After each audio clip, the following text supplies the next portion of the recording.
କିନ୍ତୁ ବିହାରରେ ବାଙ୍କିପୁର ଏବଂ ମଧ୍ୟପ୍ରଦେଶର ଦତିଆ ଦୁଇଟା ଯାକ ଉପନିର୍ବାଚନରେ ବିଜେପି ହାରିଲା। ବିଜେପି ଉପନିର୍ବାଚନରେ ହାରିବାଟା ଗୋଟେ ବହୁତ ବଡ଼ ଘଟଣା ନୁହଁ, କିନ୍ତୁ ଯେଉଁ ସମୟରେ ହାରିଲା ଏବଂ ଯେଉଁ ନିର୍ବାଚନ ମଣ୍ଡଳୀ ଗୁଡ଼ିକରେ ହାରିଲା ସେଇଟା ହେଉଛି ଗୁରୁତ୍ୱପୂର୍ଣ୍ଣ।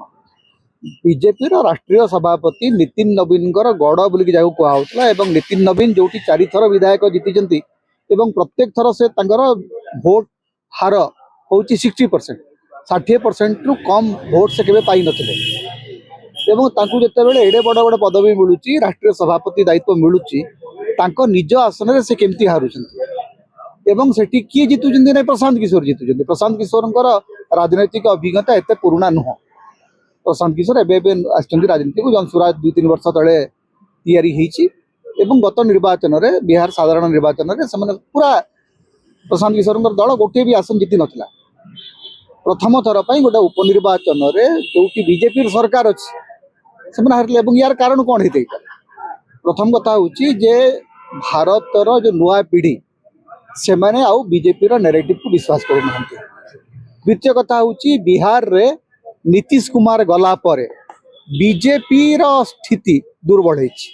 बीजेपी जो भावुला जे सेमाने शासन को आसीबे एवं सेमाने गोटे प्रकार नीतीश कुमार सहित धोखा करचंती एटा स्पष्ट होइछि। तेणु आज आपण देखिथिबे जे नीतीश कुमार एवं नरेंद्र मोदी भीतर देखा साक्षात होइछि। नीतीश कुमार को जो भली भाव में लज्जित अपमानित करी विदा करागला तार गोटे प्रभाव बिहार भोटर ऊपर पड़ी एवं बीजेपी सम्राट चौधरी नेतृत्व में सेठी माने भयंकर भाव लोकप्रियता हरउछि। कारण सम्राट चौधरी मूल बीजेपी लोक नुहंती, से आरजेडी आसचंती, तांको पछरे अनेक गुड़े क्रिमिनाल केसेस अच्छी एवं बिहार राजनीति हूँ गोटे लोकतांत्रिक राजनीति। बिहार रे आपण लोकों को पुलिस लगई डरई धमकई राजनीति करि परिबे ना। एवं जेनजी आंदोलन रो जो उग्र चेहरा आम बिहार रे देखिलु सेटा कोठी आम देखिलु।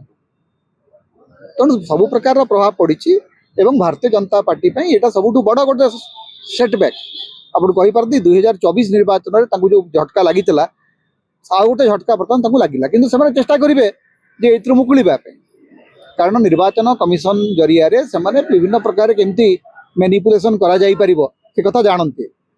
अनेक लोग कहते आज्ञा ये कहीं मैनिपुलेशन हो पारा नहीं, ईवीएम तो ये भी हो पारता। आज्ञा सबुथ ईवीएम हो पार ना, मझे मझे गोटे गोटे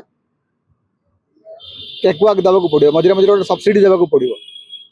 विरोधी दल को गोटे प्रकार सब्सिडी दिखाई भावतु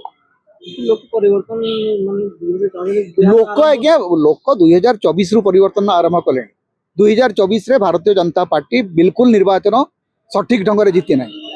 आज जदि 2024 रो साधारण निर्वाचन सठिक पर्यालोचना आपण करेंगे, बीजेपी गोटे प्रकार माने जोर जबरदस्त क्षमता को फेरी।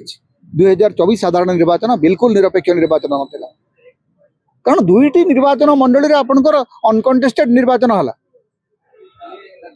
एवं जो माने गणमाध्यम जो संपूर्ण भाव में जो गोटे अराजक गणमाध्यम भारत कहले जे 400 आसन पाउची। आपण एग्जिट पोल रे 400 आसन दिया गला, 240 आसन पाउची। तेणु सबु प्रकार जो अपव्यवहार विभिन्न एजेन्सी मान अपव्यवहार विभिन्न अनुष्ठान मान अपव्यवहार से लोक अतिष्ठ हो सारे। नरेंद्र मोदी लोकप्रियता भीषण भाव में कमी। लोक बहुत गाड़ी कर आज्ञा पिला माने सब नरेंद्र मोदी को कहीं एमती खराब भाषा व्यवहार कले।